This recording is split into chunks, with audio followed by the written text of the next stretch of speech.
السلام عليكم ورحمة الله وبركاته، اخواتي وحبايبي في كل مكان، كل الناس على راسي من فوق، اللي من داخل مصر وخارج مصر على دماغي من فوق. ابطال واخواتي الاسلامية وكل متابعين الاسلامية المتميز على اليوتيوب على دماغي من فوق. يا ريت لو عجبك الفيديو ما تنساش اللايك لاخوك، وبطلوا بخل بقى يا جماعة. احنا بنتكلم عن البخل دي بقالنا زمان، والف شكر للناس اللي بتقدر الفيديوهات بتاعتنا وبتدينا لايكات. ولو انت مهتم ولسه اول مره تشوفنا، يا ريت انزل تحت ما تنساش الاشتراك في القناه وفعل زر الجرس لو انت مهتم في تربيه الارانب وعايز تبقى عندك خبره كويسه. النهارده فيديو حلقتنا النهارده بيتكلم بخصوص عن كذا معلومه هتهتم بيها، وهي دي اللي جايه. اول نقطه نتكلم عليها يا جماعه هي نقطه انك ازاي تطلع سلاله اليومين الجايين. اول نقطه يا جماعه احب اعرفها لكم، احسن سلالة في تربية الارانب هي سلالة الصيف، اللي هي ابتداء من شهر 5 وابتداء من شهر 6. هي ده انضف سلالة. ليه بقى يا باشا انضف سلالة؟ لان سلالة الصيف يا جماعة هي بتنطبق على المواصفات اللي هقولك عليها. اول حاجة بتلاقي المناعة عالية، ودي لازما شرط تكون واخد بالك منه. المناعة تكون عالية عندك في قلب الارنب بتاعك، وتنتج سلالة كويسة اللي هي بتطلع من الأمهات عندك. أول حاجة بنتكلم عليها زي ما قلت لك المناعة بتكون عالية. تاني هم انخفاض الجرب من عندك. هي دي بقى السلالة اللي بتسيبها في شهر 6 وشهر 7، هي دي بقى اللي بتريحك طول الشتاء. بمعنى هي سلالة الصيف خالية من الجرب. أما تكون سايب 50 حتة إحلال، طبعا بتبقى عارف ان ال60 حته احلال دول هيتساووا معاك كام في الاخر. بعد معاينتك واشرافاتك على الحاجه طبعا بيبان معاك انهي مناعه اعلى وانهي مناعه رقم 2. وطبعا زي ما قلت لكم احنا بنختار معدل رقم 1 عشان تكون مميز في السلاله. لازم تختار معدل رقم 1. معدل رقم 2 برضو مهم برضو وكويس برضو للناس ولنفسك برضو، بس ما بنحبش المعدل رقم 3، لان رقم 3 هدي معدل نمو ضعيف. فاحنا بنختار معدل رقم 1 ورقم 2.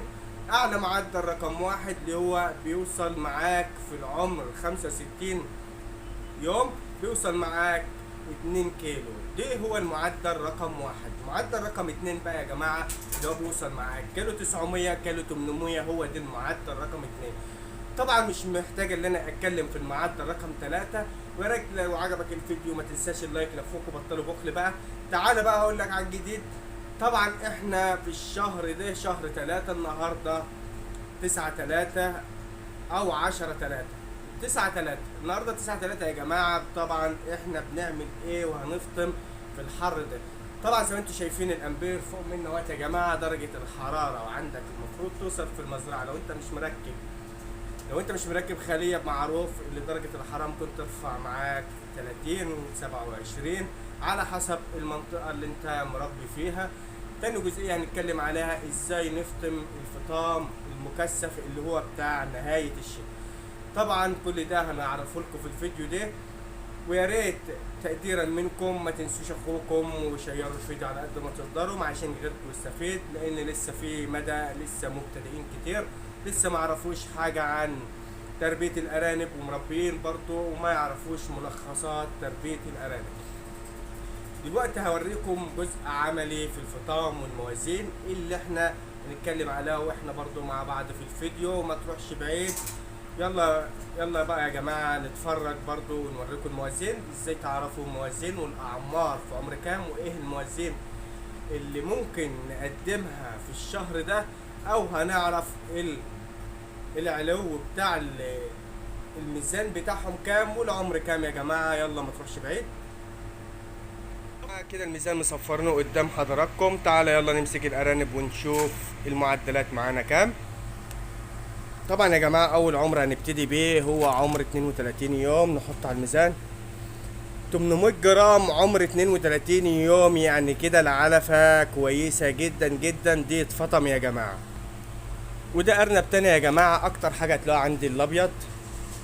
دي 725، يعني بكرة هيتفطم يا جماعة برضو. لو عايز تفطمه مفيش اي مشكلة. وطبعا ده ارنب تالت يا جماعه، اكتر لون هتلاقوه عند الفلاين اللي هو الابيض والهاي بلس. دي 850 يا جماعه، برضو نتيجه كويسه. طبعا يا جماعه الام اللي قدامكم ديت فاضل لها يومين وتولد. احنا خلصنا الاوزان بتاعه 10 ايام بعد الولاده، بنلقح بنفتم الارنب على عمر 32 الى 35 يوم. دلوقتي يا جماعه الام ديت متلقحه تالت يوم من الولاده، هتيجي نفطم مع بعض، هتلاقيهم برضو 28 يوم. تعالى نوزن برضو مع بعض ونوريكم، لان دي مكثف بقى يا جماعه. طبعا يا جماعه دي شغل المكثف بتاع اخر الشتاء يا جماعه اهو. بسم الله ما شاء الله، 640 جرام، حاجه كويسه جدا. ده اول واحد. وتاني واحد اهوت يا جماعه، هو دي العمر 28 يوم. بيوصل معاك الموازين دي، لو نزل معاك اقل من الموازين دي يبقى عندك اي مشكله. طبعا يا جماعه هي دي العمر 28 يوم، بيوصل معاك 600 جرام، 550 جرام، 500 جرام. لو اقل من كده يبقى في عندك مشكله، لا اما في التهويه لا اما العلف بتاعك في نسبه قليله من البروتين اللي يحتوي عليه الارنب. طبعا دي هي فيديو نهايه حلقتنا، ويا ريت ما تنساش لاخوك الاشتراك، فعلوا زر الجرس لو انت مهتم معانا في تربيه الارانب. لايك وشير كده يا جماعه، والسلام عليكم ورحمه الله وبركاته.